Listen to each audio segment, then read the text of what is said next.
Funniest moment during mock call. Sabi ko doon sa agent, "Hi, can I speak to someone on shore?" And then ang sabi ng agent sa akin, "I'm sure." What? Sabi ko, wait lang.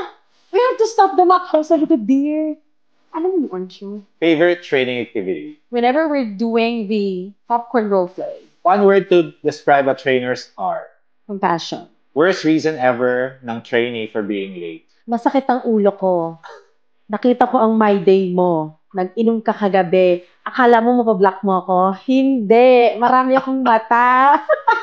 True, true. Most used filler word mo habang nagtuturo.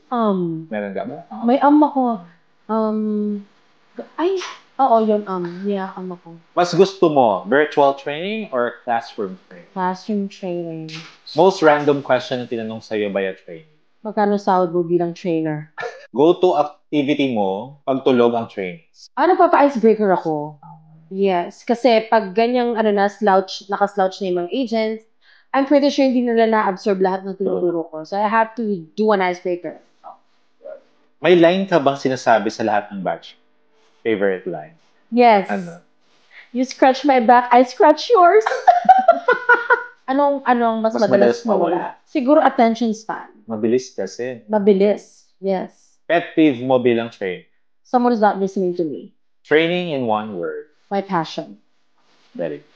Kung may trainer superhero name ka, sino ka or ano yun?